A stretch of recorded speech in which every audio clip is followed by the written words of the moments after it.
I'm a senior at Rowan University in South Jersey. My friends and the sorority call me Lucinda. Last summer, I took a Bahamas cruise with some of my girlfriends to let off some steam. We had all just turned 21, so our goals for this vacation were to drink more, and have fun.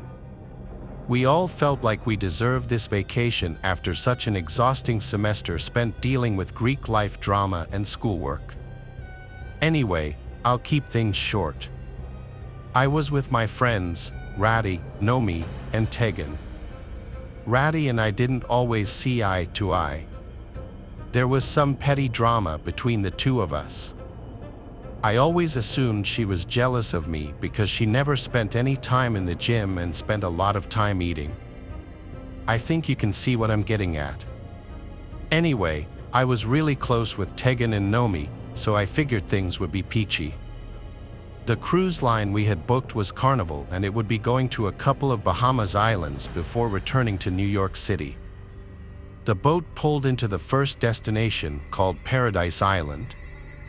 Long story short, all four of us were really wasted at the bar, laughing and flirting with guys so they'd buy us drinks. It was actually really fun.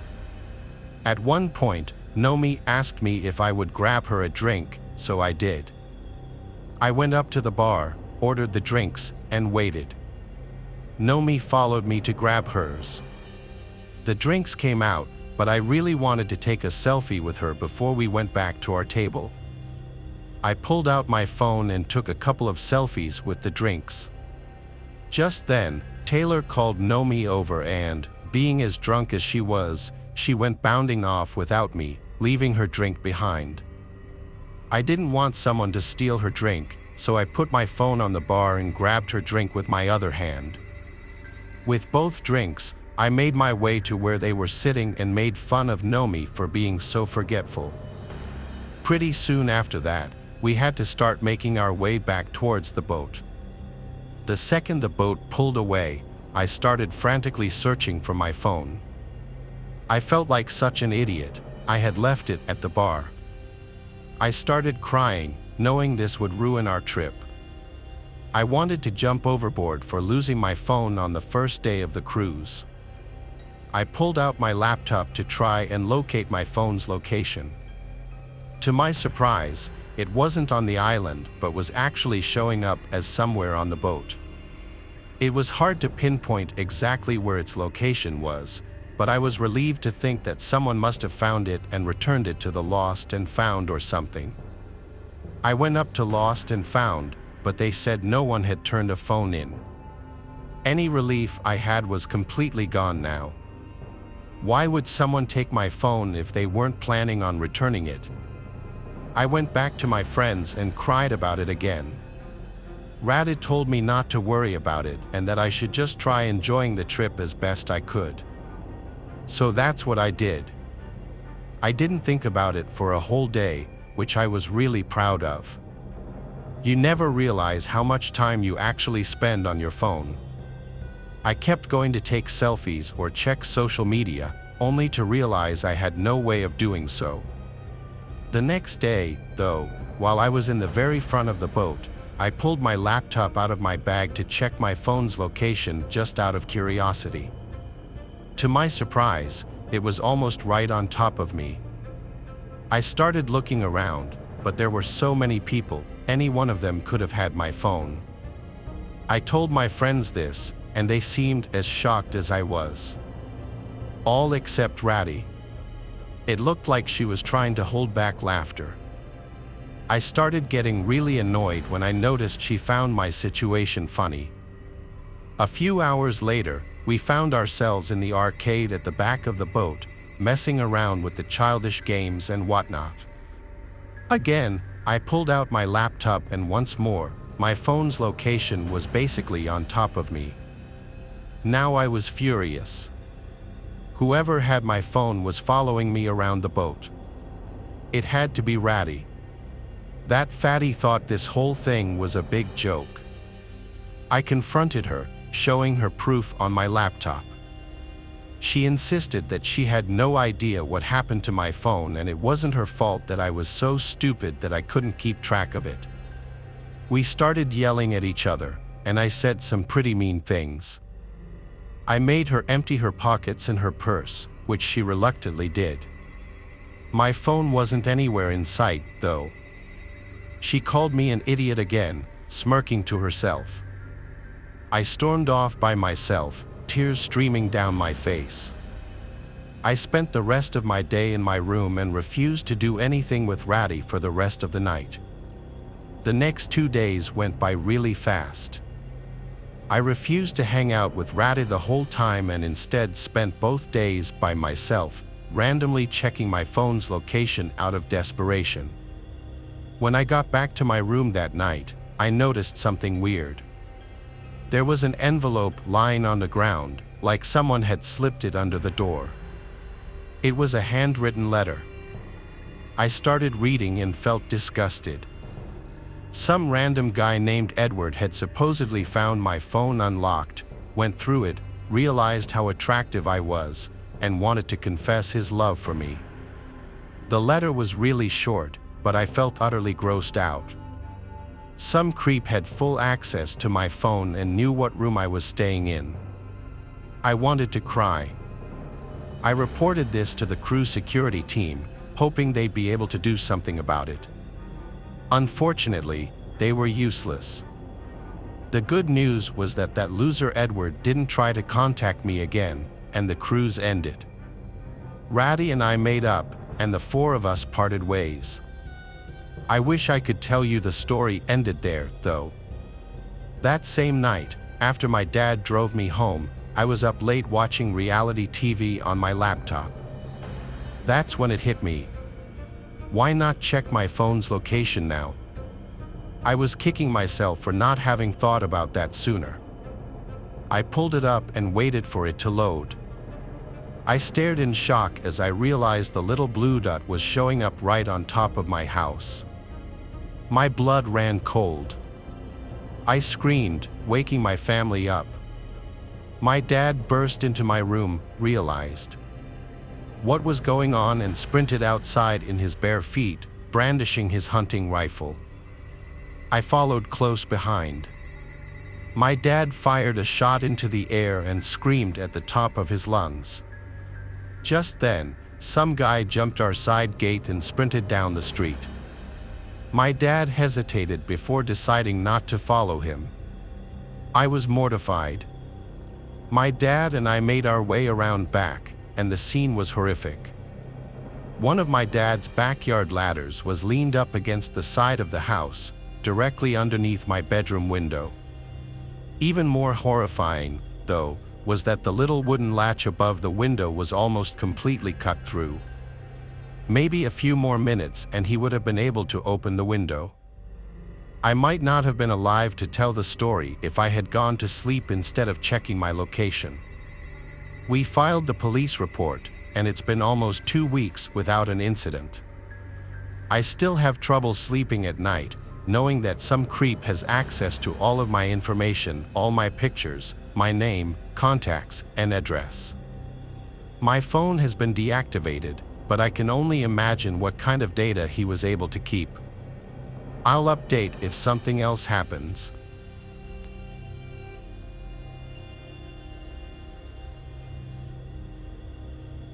In 2018, my family decided that we were going to take a vacation on a cruise ship.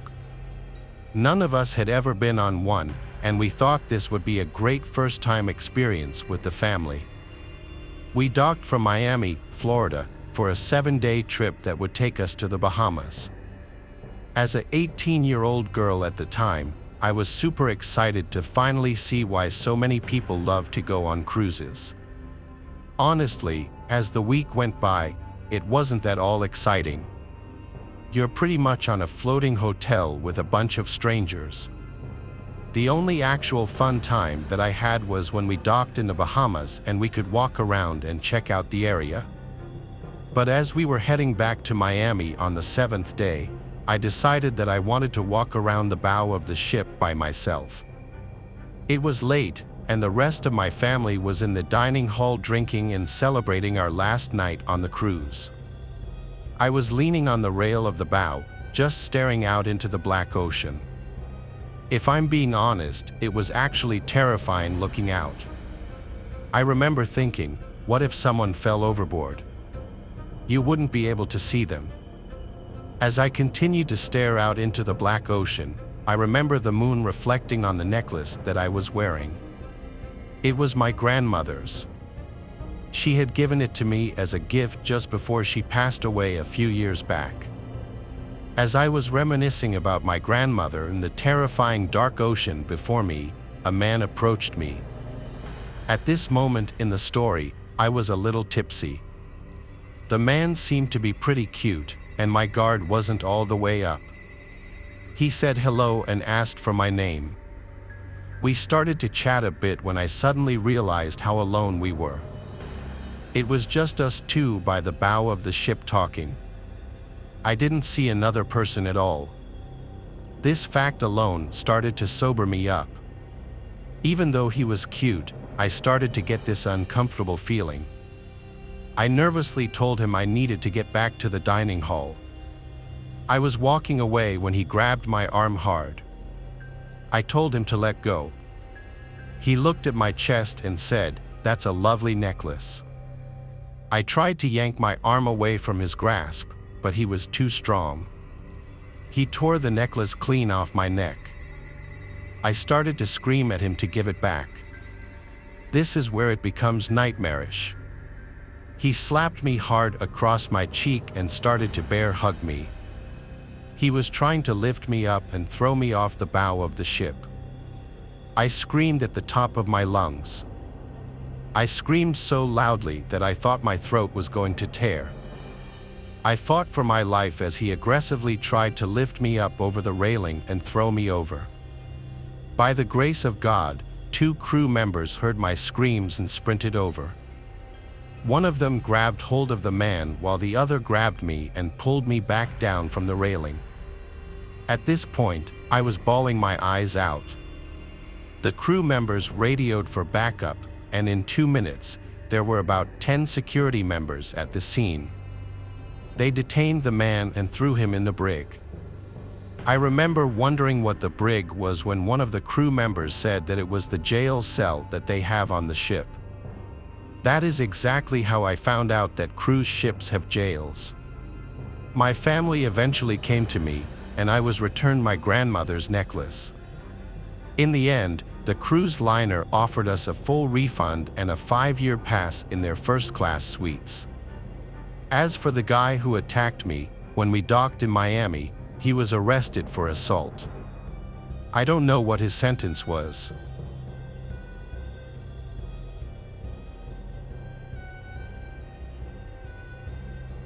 How would you define evil? Is it a human murdering another human? Is it doing harm to the innocent? Whatever evil is to you, this story is exactly that.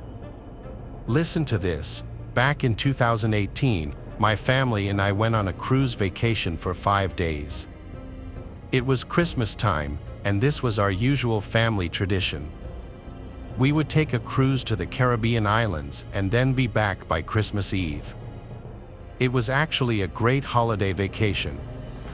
Anyway, I believe it was our last night on the ship. We were heading back to our port in Fort Lauderdale. My sister and I were walking around the ship pretty late. By the way, I was 21 at the time of the story. We were walking around close to the bow of the ship when we both suddenly heard these horrific screams. My sister is a nurse, so we both immediately ran over to where we heard the screams. We got to the very back of the ship and saw this woman standing by the rails, laughing hysterically. A little confused, we both approached her cautiously, asking her if everything was okay because we heard screaming. The woman, who had to be in her mid-30s, started to laugh even harder. Now my sister and I were about to leave this weird woman alone when she started to point her finger over the railing like she wanted to show us something. My sister and I stepped up to the railing and looked down. Down in the black ocean below, barely visible, were two young children thrashing in the water, trying to stay afloat.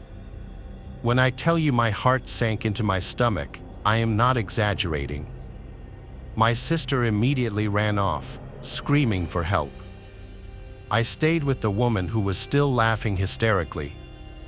I remember she even bent over the railing and started waving at the children as if they were going off to school. She called out saying, "Bye, kids, mommy loves you." At that point, every cell in my body wanted to attack this woman, but I just froze. I literally thought at any moment I was going to wake up in my crew's cabin and this would all be some hellish nightmare. But it wasn't a nightmare, it was real. Crew members came to the bow in 2 minutes. They threw life preservers down below for the children to grab onto. In the meantime, crew members were hastily preparing to lower an emergency lifeboat to save them. This is something that I didn't know happens when someone is overboard. The captain of the ship signals a distress sound, letting the whole crews know the situation.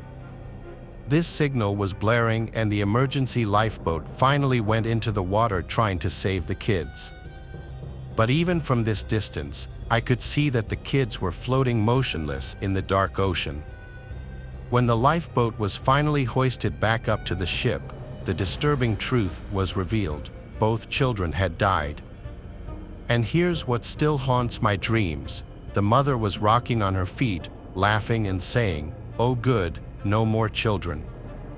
I'm free." I could not believe it. When we docked at the port the next day, there was a battalion of police cars waiting to arrest this mother. I don't know all the details, but I do know that she was charged with first-degree murder. Her children were 8 and 6 years old. So yes, I know everyone has a different definition of evil, but I have to believe that this mother was absolutely evil. My sister and I are still traumatized to this day, and yes, my family and I will never get back on a cruise ship again.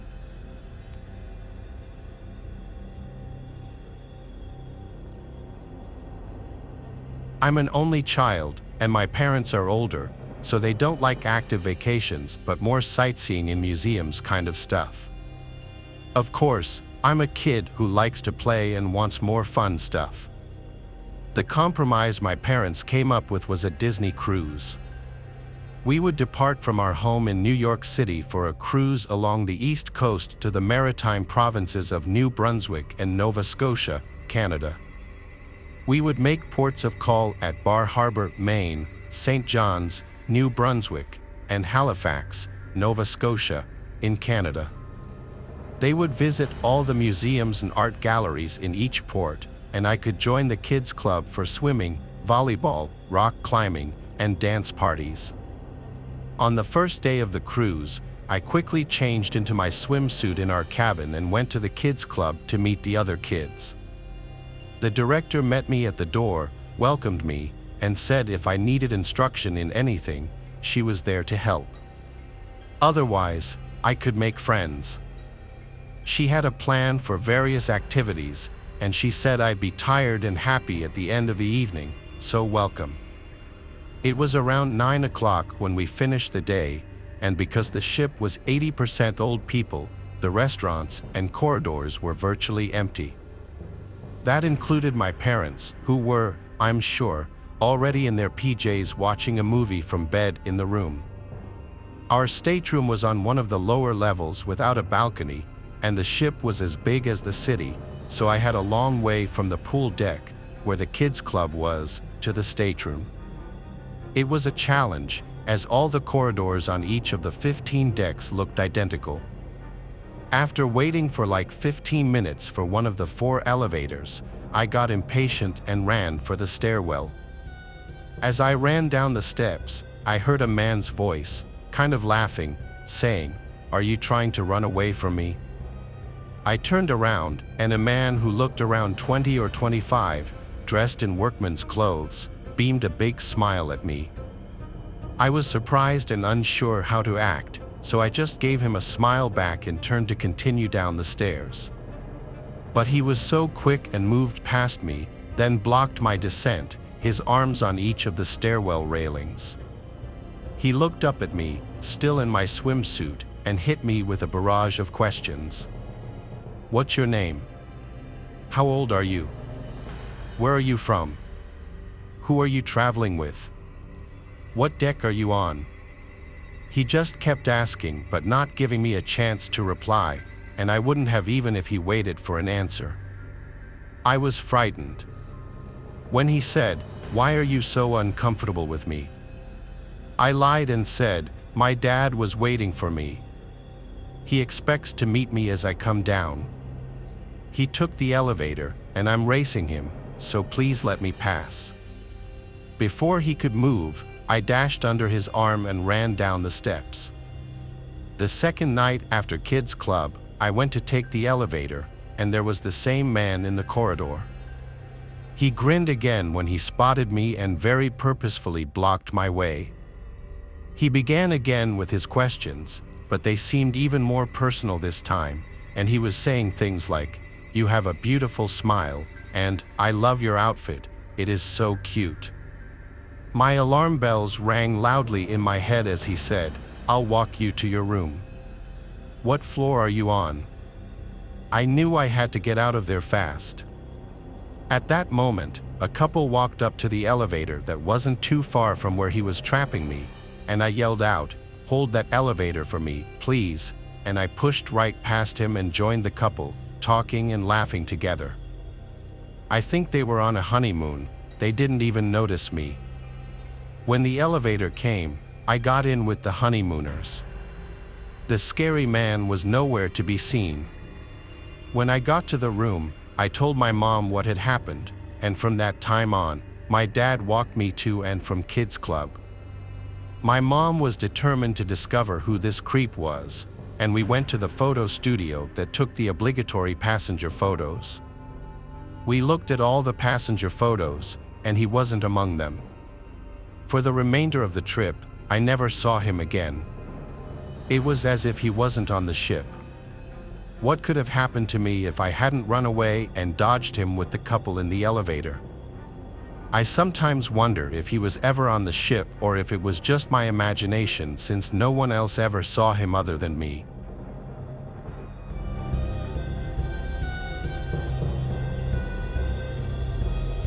Thanks for watching the video.